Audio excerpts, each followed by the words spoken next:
Well, over the last couple of days, we've noticed that a lot of our fair weather friends are bolting. They're jumping ship. They're trimming their positions.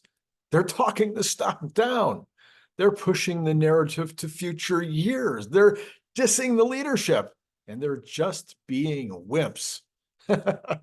In this episode, we will do our best to be just slightly more optimistic than the doomsayers and we're going to show how minor differences, just little tiny differences in their projections, can make a massive difference in the full year earnings. Well, let's start with some assumptions, and then we'll go at some broad challenges to the assumptions. We'll look at what they're saying, then we'll look at what I'm saying. And you'll notice that there's a lot of different ways to get to the same result, a lot of different ways that we can have a way better year than some of these folks are predicting. This is Randy Kirk. Please hit like and subscribe and notify. Later today, we will have, of course, Sunday night's program, which we call Monday Morning. And we call it Monday Morning because then I'm going to tell you all about the stuff that's coming up this current week, including what? Oh, yeah, the Fed meeting. So we'll talk about the Fed meeting. We'll talk about what they might or might not say at the Fed meeting. And we'll talk about whatever else is coming up in the week in terms of those kind of financial reports and such. And then, of course, tomorrow morning, we'll have, I believe we're going to have Brian White. He's actually traveling again. And so we're still trying to work out exactly the details, but probably Brian will be joining me in the morning. All right. Buy some Cybertruck bottle openers. You know you want one. It's time to buy one. And then join Patreon. It'd be phenomenal if we could get a few folks, just a few of you, to say, yes, this is valuable and helpful. And sure, Randy, I can plug in a $3 a month or $5 a month, maybe even $10 a month, because it's worth it. It's really good. Okay. All right. Here's Troy Teslike. Just came out with a new report just a few minutes ago on Patreon, and he likes us to hold on to that and not just talk about it for a week. And so I'm not going to give anything away other than he's lowered his first quarter number and his full year number again. All right. But I look in the details from last week, not this week. Okay. And I noticed that he's only expecting 33,000 Cybertrucks this year. 33,000 Cybertrucks this year. So that's not great. And he's only expecting a total of 1.94 million cars this year, which would only be about 120,000 total more than last year. So 33,000 of those would be Cybertrucks. Take away, that's at least 90,000 total increase from Model Ys, Model 3s across the world. I don't think so. Anyway, he also shows a drop for Fremont and flat for the Model Y in Austin. No increase at all out of Austin. Anyway, mostly he shows a very strong year actually in Shanghai. I'm sure that's because of export. So clearly the issue, he would say, I think he would say, that the issue is on the sell side, not the capacity side. Since they built and shipped almost 500,000 in Q4, and adding anything at all for Cybertruck puts us well over 2 million for the year. All you got to do is get to 550 average per quarter, and you'd be at 2.2 million. And everybody'd be thrilled with 2.2 million this year, I think.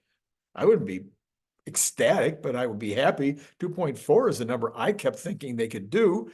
But we've had several conversations about that. Something's going wrong on the sell side. And I would be raising Cain if I were Elon Musk right now, but let's not go down that route yet again. What we do want to talk about is, what is the difference? How can we get from the 1.94 where Troy was a week ago, or some of the other guys are flat even, 1.8, 1.82, are saying it'll be slightly down year over year, even though that will sell 50, 60, 75,000 or 33,000 Cybertrucks. So that would mean everything else would have to shrink this year as the Cybertrucks add to the pie. Well, all right, look, we've had I went back and I looked at years in the past, and we've had quarters where we've gone down quarter over quarter. Commonly, that would be from the fourth to the first, but we've had situations where it went down in the second quarter because of, things go wrong, right? And right now, I think the first quarter of 2024, pretty much everything that could go wrong has gone wrong. We've had the Model 3 ramp, something's going wrong in Fremont. We've had the whole thing in Berlin with the terrorists shutting down the plant for 10 days. You've got Chinese New Year, you've got normal shutdowns, you got the normal slow pace of business anyway. So I would say it's been a really rough quarter. So let's assume that the worst for January is 420,000. Troy now has that number just a little bit lower, but everybody seems to be around that 420,000 number. So let's just say for fun, well, not fun. I think I haven't dug in yet. I will in the next 2 weeks, I promise, before the number comes out, and I'll come up with some kind of a number that'll be more guess than anything, because there's so much confusion about, again, we don't really know anything about the Cybertruck ramp. We don't really know anything about the Model 3 ramp in terms of numbers, and it's really hard to guess. So I think the numbers are going to be really hard this time for folks. But let's say 420 for the first quarter. All right. Now, as the Cybertruck ramps, the Model 3 gets back to normal, and the Model Y increases in Berlin and Austin, it should return us to 550 in quarter two. I don't think that would be a shocking increase to get back to 550 after 2 quarters of almost being at 500,000 at the end of the year in the fourth quarter, given that you've got some Cybertrucks being built. Maybe it's only 10,000, but that would be helpful towards getting from almost 500,000 to 550. And then let's say that you go to 600,000 in the third quarter. And that would be another 50,000. Again, that might be an additional 10,000 from Cybertruck. Maybe you're running at 20,000 a month now, and maybe you've got, the other 40,000 split up, as we'll talk about in a minute. All right, and then you get to 630,000, and now you're at 2.2 million. 630,000 in the fourth quarter, and you're at 2.2 million. Or shave those numbers down. Maybe you're at 2.1 million. Shave them down again. Maybe you only come in at 2 million, but you're nowhere close to 1.8, nowhere close to 1.9. You're at 2 or 2,050,000, 2,050,000, or 2,100,000. You're going to be up there somewhere. You're going to be well over 2023 numbers. And I don't think that's being horribly optimistic. Now, let me know in the comments below. Do you think I'm still too optimistic to say, how could they do less than 500,000 per quarter when they did almost 500,000 in the fourth quarter, even after a bad start in quarter one? I don't see it, but you tell me if I've got it wrong. All right.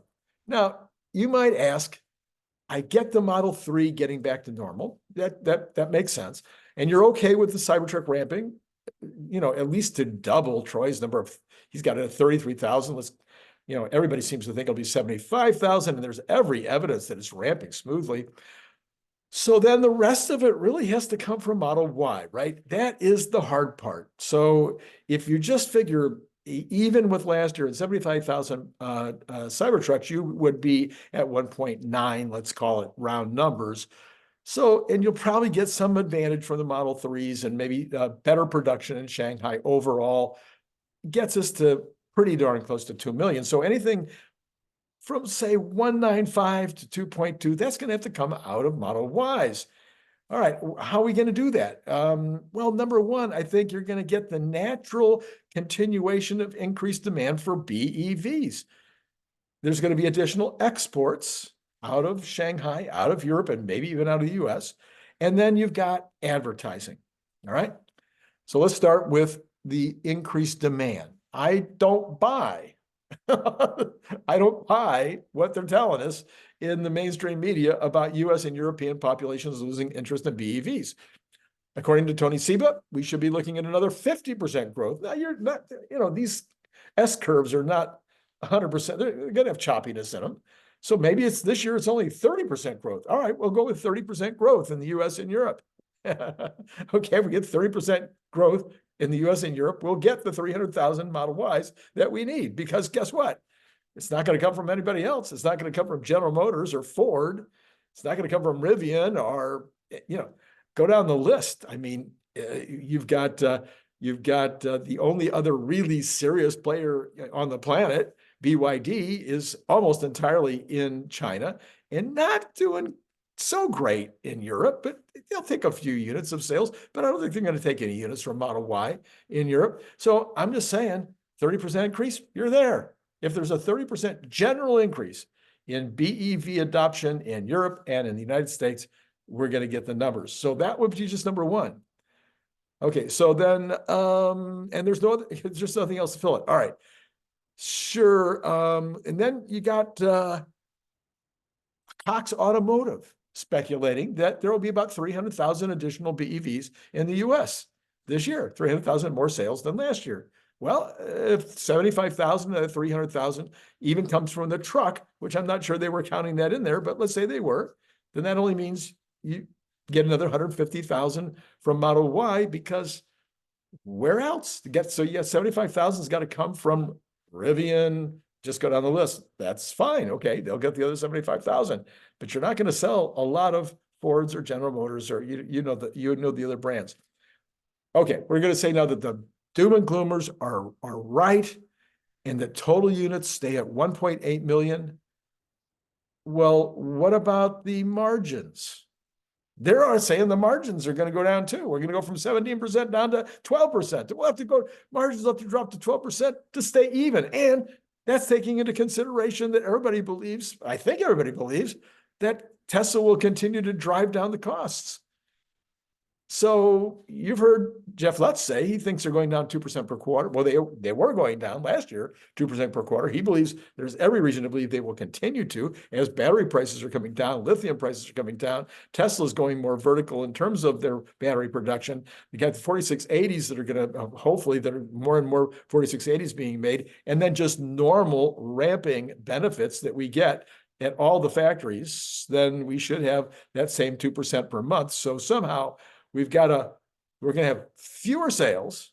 We're going to have fewer, we're going to drop the cost, the retail, and then we're going to get lower margins, even lower than we get with the 2% per month, per quarter. I don't think any of that's going to be true. I just don't think I think the truth is right now, what we're seeing so far in the first quarter anyway, a really, really rough quarter, is we're seeing the prices have stabilized. Yeah, we had a little bit down in the first month and then a little bit even in the second month. And now we're getting price increases in both Europe and the United States on Model Y starting in next month. And so I'm not seeing a downward trend in pricing. And so that should mean their margin should be going up. So let's say that the pricing is even for the year. Let's say, 1.8 million cars. Okay, no increase at all. Same as last year, 1.82, whatever it was. Okay, no increase. But the prices stay the same. I'm not even saying an increase, but if it is an increase, better yet. But let's say they stay the same.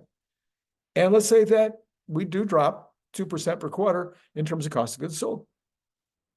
There's going to be some additional costs, to get Cybertruck up to speed. There's, you got the ramping costs that are going to happen with Cybertruck, but they're also being sold for 100 to 120,000 each. So I have a feeling that a lot of that's going to be absorbed, don't you?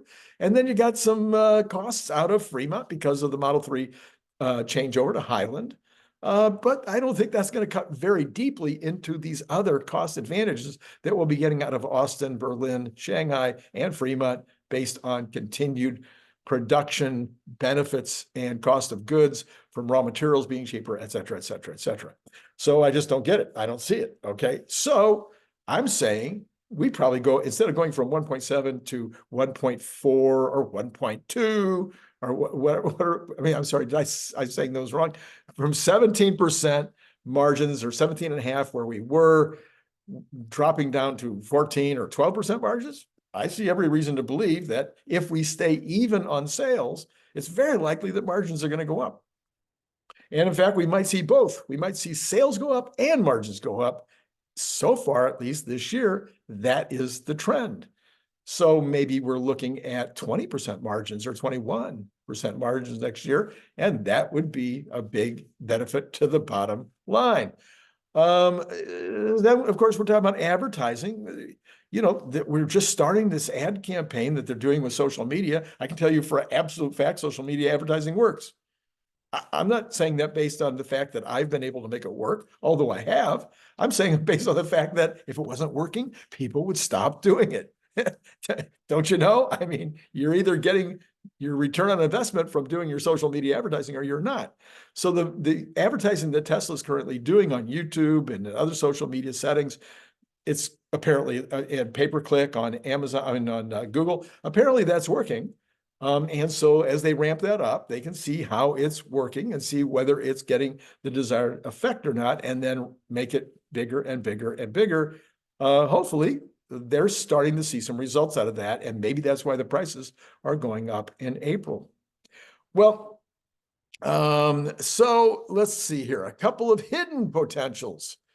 If Model 3 Plus, including Ludicrous, are huge sellers, which they might be, then there might be the ability to shift some production in Fremont from Model Y to Model 3 and then increase the Model Y production in Austin. So then we wouldn't have to get all those increases out of the Model 3. We could get some, I mean, Model Y, we get some out of the Model 3 and some out of the Model Y, making it easier. Oh yeah, and that same thing works in terms of Shanghai to Berlin. So we might be able to see some additional increases in Model 3 total shipments, which could help to get us at least to a positive for next year. So all these different ways of getting to a positive. Maybe it's because Model Y does well. Maybe it's because the advertising helps. Maybe it's because it's just the continuation of the additional demand for BEV vehicles with not enough suppliers to fill that demand.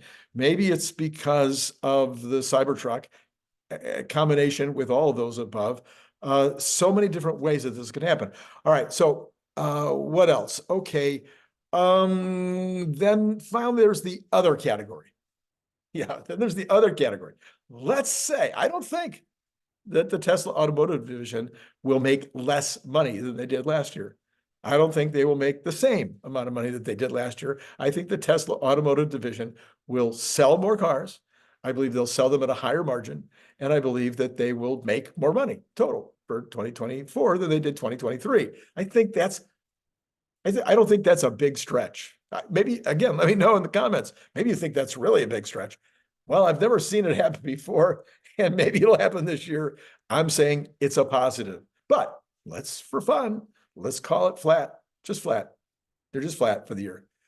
Well, we know for a fact, we absolutely know we're going to have greatly increasing revenues and profits coming from energy. And we know we're going to have greatly increasing profits coming from services. We know this. We have more supercharger stations. And now we have more people using the supercharger stations, in addition to 2 million more Tesla cars using 1.8 million more Tesla cars using this supercharger station. So you're going to have more use of the stations. You got more stations. So therefore, supercharger is going to do well next year. It's going to be some kind of an increase. Okay. You're going to have other services like the services at what do we call it? Repairs and things from the service centers. You're going to have maybe a little dip in used car profits. Maybe not, because they're going to be selling more used cars by a lot than they did the prior year. So probably about a 30, 40, 50% increase in the number of used cars sold. So even though the general profit per car might come down, maybe the total profits will still be fine. Anyway, and then you've got, of course, the energy storage from both the Powerwalls and the Megapacks, which we know is going up dramatically this year. It's not a question. It's just a fact that that's going to happen. So if you were flat everywhere else, you've got increases coming there. So I'm not sure where people say, oh, okay. All right. Then, as noted so far, without spreadsheets, you'd have to see Tesla miss in every possible way. No increase or a small increase in unit auto sales, a drop in selling price, therefore, and then also in addition to that, a drop in cost of goods, no increase no increase by virtue of doing better in cost of goods, and no increase in energy or services in order for us to have a flat year. All that would have to be wrong. Okay. Oh, but then there's the options. At any given moment, there could be a major announcement. There could be a new video. There could be a new test drive. There could be a new reveal. Or there's also, I call them coming attractions. Full self-driving. Which day, which week, which month is it going to be complete? Robotaxi, once full self-driving is complete, robotaxi becomes a thing. It's just a matter of weeks, months. It's not going to take any time at all for robotaxi to become a thing. Everyone keeps talking about, having to have government okays to run robotaxis. No, you don't. Maybe in some states, but not in the United States, you don't. And in many states, you have nothing, zip zero, before you can start running robotaxis. I'm just telling you, we know this for a fact. Then you got Optimus. I don't know. It's supposed to be 2025, but maybe it'll be 2024, or maybe it'll just be such a major breakthrough like the one we saw from Figure AI last week. Maybe it'll be such a major breakthrough that everybody will just go, okay, I'm in. I got it. I got to be part of that. Then we got Gen 3 vehicle. Maybe we'll have the reveal this year. Maybe we'll have some pricing. Maybe we'll have some idea of exactly what they've got in mind. And maybe that'll be this year. Maybe it'll be next year. But who knows when it's going to be. Then you've got the insurance division. I don't know why that's going so slow, but it could go fast. Then we got licensing. A lot of people think that's going to be a very big revenue generator. And then we have to be determined. You know that category. So any of those things could happen. And all of a sudden, all bets are off. Well, what does all this mean for the stock? I continue to believe by the end of this year, the 2026 story that I've repeatedly told over and over again. And if you haven't heard the 2026 story, just put my name in 2026. It'll probably pop up. I think it'll be fully in view by the end of the year, not by everyone, but by the people that are paying close enough attention. Everybody, the Dan Ives and everybody else will be going, okay, 2026 is the year. It's all going to come together in 2026. We've seen enough about Robotaxi. We've seen enough about Optimus. We've seen enough about Dojo. We've seen enough about all this stuff that, yeah, 2026, everything is going to come together. And then people will be bidding up the stock based on that, just like they have in the past. There will be enough believers to drive the stock much, much higher, even though those options aren't actually happening yet. They're not actually shipping. They're not actually creating revenue yet, but it'll be close enough. Or there will be updates, data points, reasons to believe that 2026 will be the year. Well, for this year, unless there's a solid option announcement, like the ones we just talked about, or, like some maybe shipping and pricing dates for Optimus, I think the full year will just be a beat. It'll be a big beat. It'll be a big beat by, say, 30 to 50%, because you just take a little bit of each of those. Let's say it's 2.1 million cars or 2,050,000. You've already got a beat. Okay. Now let's say instead of 17% margins or 15% margins, let's say it's 20% margins, just a little, an incremental uptick in margins. Let's say that energy storage is on nobody's horizon, and energy storage does exactly what we expect it to do, not more, just the same. And remember, it's not just Megapacks, it's Powerwalls too. There's a lot of Powerwalls right now. And let's say services, let's say just expected increase, like 50% a year in profits, maybe more, maybe 100% in profits. Anyway, let's just say a little here and a little there and a little here and there. Yeah, it all adds up, and pretty soon you've got a beat like 30% or more. So I'm just going to continue to say it. I believe that by the end of the year, people will be looking to 2026. They'll see a solid 2025 coming, and they'll see 2026 is going to be crazy, and they'll bid the stock up. I call the bull case 700. I'll say my base case for the end of the year. I know my base case for the end of this year, for last year, was 410. I'm just saying, okay, there was a whole bunch of stuff that I didn't know, you didn't know, and apparently nobody else knew, because everybody's now dropping their estimates by a lot. So as I know I have to eat my own dog, whatever it's called. I agree. I missed it. I missed it for a lot of reasons, but I'm going to still put my number out there. And so I'm saying base case 410 for the end of the year, bull case 700 for the end of the year. And of course, if full self-driving happens and robotaxis start to move into reality, then who knows? The number could be way higher than any of that. All right, so there you go. That's all I've got for you today. I'd love to have you join Patreon. Really need some help right now. When there's less interest in Tesla, do you know that reduces the interest in the channel? Yeah. Folks that are no longer playing Tesla day by day, in and out, whatever, even short-term traders, that are, like the, make $1,000 or $2,000 and then get out. Those guys they're going to go away during a time like this. And so my numbers are actually double last year's. Thank you very much. You guys are amazing. They're double last year's, but last year's January, February, March was easy. I mean, I was just starting out. So the numbers are low. But we get into April, May, June, it's going to be way harder to keep the numbers at double or even substantially up or even up. I might start to see some year-over-year losses myself here. So if you get some benefit out of this channel, if you just like to help out and you got $3 a month just sitting around or $5 a month just sitting around, love to have you participate in Patreon. That would be just super nice.